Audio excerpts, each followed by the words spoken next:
So, how's the self-isolating going? I've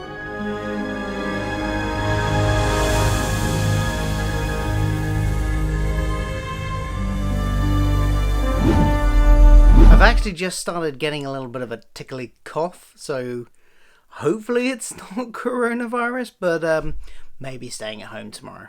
Hi, I'm Phil. Welcome to my channel where I talk about all the geeky pop culture that I love, including Star Trek, doing weekly reviews of Star Trek Picard. This one's a little late. Sorry about that. I can barely remember the episode. Don't even know why I'm doing it. No, that's a bit of an exaggeration.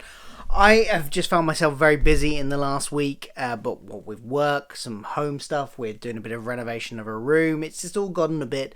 There's a lot of stuff going on, basically, and I just didn't get time to do this over the weekend. I would normally try and get it out on a Friday. It is now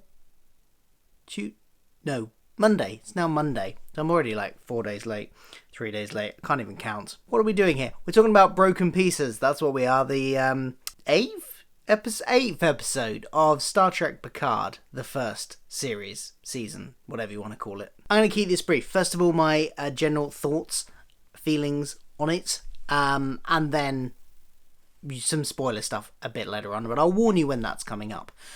So, non-spoilery stuff, what do I think of this episode? I tell you what, it's been really interesting watching other reviews over these few days, because usually I record my review fairly soon after I've seen the episode, and usually before I've seen anybody else's reviews. So it's been really interesting to see the mixture of opinions on this particular episode, because it does seem to be quite a breadth of different opinions. I've seen people that have been really liking a lot of the series being not so keen on this one, and other people that have been not keen on it liking this one. But equally, I've also seen people that have liked everything and still like this one, and but it's just a nice sort of mix and a bit of a difference from what the opinions that I've seen usually have been. I, for the most part, thought it was a really good episode, because I thought a lot of these episodes so far, there's been a weak point. There's been a plot and a B plot, and one or the other has been weak, and 90% of the time that's been the stuff on the Borg cube. Here, however, the Borg cube stuff I found really interesting. We got 7 of 9 back. Is that a spoiler? It was in the trailers. I don't think that's a spoiler. And what, the kind of stuff that goes down with her on the cube is really interesting. And I really liked that.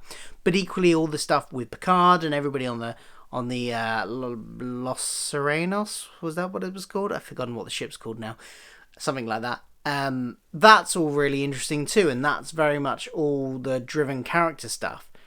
I said last week that I thought this one in the Next Time trailer looked like it was quite action heavy. It was actually less action heavy than I thought it was going to be, but I didn't mind that at all. It was still a really engaging episode. And we finally got some information about Rios's backstory as well, which is I've been wanting, because there's been little hints dropped here and there, and I was thinking, if this doesn't go anywhere, it's going to feel like they were just trying to make him feel like this vagabond character just with his tidbits, and it would feel a little bit cheap. But I'm glad that they've roped in the backstory now, and we're finally finding some of that out. So overall, general thoughts, positive on this episode. I'm liking it. I'm also liking some of the revelations we got and where it seems to be going on a general basis, although there are some things that I'm sure some people will say mirror some other sci-fi properties. We'll come to that in the spoiler section. So, spoilers. We got some answers in this episode finally. We got some information about what the history of the Romulan Secret Society is and why they dislike synths so much. We got Narek's sister, who I can never remember the name of. Her, we get a bit of her backstory, a bit of flashback to her, and for the first time, I think some proper character development for her, which I really liked, because I've said up to this point that she felt like a very 2D, one-dimensional even character, and she just didn't feel like, she was a bit of a cardboard cutout, mustache twirling villain in a way. Here, she actually gets a little bit of backstory, and we get to see a different side to her character. Gets to develop it a little more, and I'm liking that in what we see in the flashbacks particularly. So we discover that this group of Romulans that found this planet and got some kind of vision from touching this ring, some kind of warning that was left from a society thousands of years ago, hundreds of thousands of years ago. I can't remember the exact details now. But yeah, they get this warning about Simps, flashes of visions, what we saw a bit last week in what O implanted into Agnes's head as well. And this is kind of interesting, although it does make me think of Battlestar Galactica in a bit, because it's kind of feeling like, okay, this is a warning, this has happened before, it'll happen again. It's very Battlestar Galactica-esque, which feels at the moment a little bit repetitive, because such a big franchise like Battlestar Galactica, that was so big at the time, has done it. But they, I'm sure, will take their own spin on it. And in fact, I think we got hints of that as well. There was a hint that when a society reaches a certain level of sophistication, that triggers some other race coming in, because they've picked up on the fact that they've reached this level of technology, and that's what causes the destruction, this other race coming in. Now, I'm sure that this is going to be, there's going to be more to this than the surface level that we've seen, and the surface level even possibly that the Romulans have divined from it. I think there's probably going to be a misreading, a miscommunication of that information, possibly a misreading of what happened, possibly. That would be, I think, the most interesting way to go. But I'm very intrigued by all this new stuff about the history. Will it tie into the other ancient races that we've known about in the past, like the Preservers, the Iconians, things like that? That could be quite interesting, because they're races that were around a long, long time ago. You know, humanity and all that was seeded by an alien race, along with the Klingons and stuff. Maybe they're linked into it. It'll be interesting to see where, if they do tie any of that in. I kind of hope they do, just to keep in, sort of link it in with some established lore. And I've been wanting to find out more about the Iconians for years, so that would be really interesting. The stuff on the Borg Cube, as I said earlier, was interesting, much more interesting than it's been so far. Now it's sort of the action centre of the show has been the Borg Cube in the last few episodes. We get Seven turn up for a rescue attempt, and I like the fact that she connects with the Borg Cube. She makes that decision. She's trying to save all of the drones that are on the cube, so she links up effectively. I think the hint is that she sort of becomes she creates this, reestablishes this little collective that is just the cube, and she's the head of it, i.e. she's the queen. She's like this new Borg queen, and there's a touch and go moment there whether or not she's going to give up that power. In the end she does, so, but there's hints there that may be something in her future, maybe something she'll have to grapple with in her future.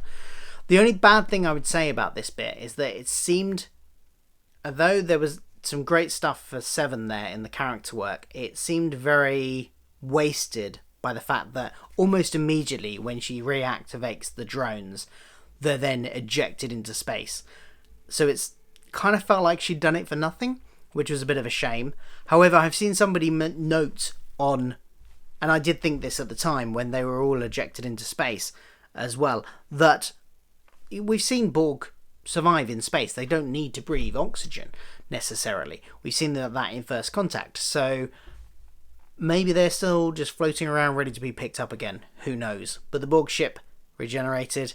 All the Romulans seem to have left it. And like I said, we got some nice stuff with Seven there.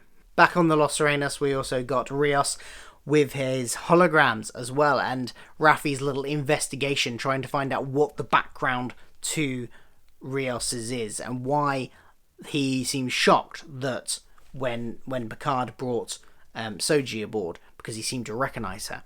So there was this little investigation. It was quite a funny scene. I love seeing all these holograms. They're great, and seeing the actor's ability here to portray several completely different characters is really good, and they all have their own little individual quirks. They all feel like genuinely different characters. It's really interesting, and must be a great challenge for the actor as well. What a role to get, to be able to show off your acting talent in this way. Absolutely brilliant work, and they were hilarious. The guy that did the face, That was the, the highlight of that. But when she collected them all in the room to sort of do the Clouseau, Agatha Christie assembled them all, and trying to find out the information bit.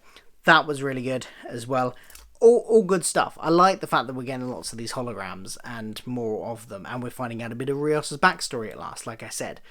What I'm slightly more dubious on is the fact that his backstory is so tied into the story arc, because we'd gotten all these hints about his backstory, about the captain, that his brains had ended up splattered on the thing, and we get to find out that story, that he had committed suicide. His captain had committed suicide after killing someone that looked like Soji and a male synth counterpart as well. And I get why they would feel like they need to tie it into the plot, maybe, but it feels like a bit of convenience. It would have been nice to have this separate strand where we started to find out something about Rios's backstory that didn't have anything to do with the plot and was just a sort of separate strand. But then would they have had time to fit that in? And then we might have just been left with not revealing his backstory. So I'm in two minds about whether or not that was a good idea or not. I mean, let me know what you think. Do you think it was a good idea that they linked that so heavily into the plot arc, or would you have liked Rios's backstory to be something completely separate from it? But it really feels now that the plot is shooting towards the end and the culmination now. We're going to get a lot more answers in the next couple of episodes, so really looking forward to what's coming up. What did you think of it? Let me know in the comments below. Did you like this episode? For me, I think it was one of my favourite of the episodes of the series. I don't know if it's absolute top yet, but it's definitely up there. So what did you think? Let me know in the comments below.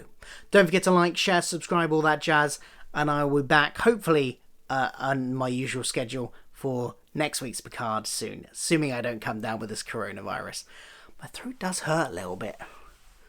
Slightly worried. Bye.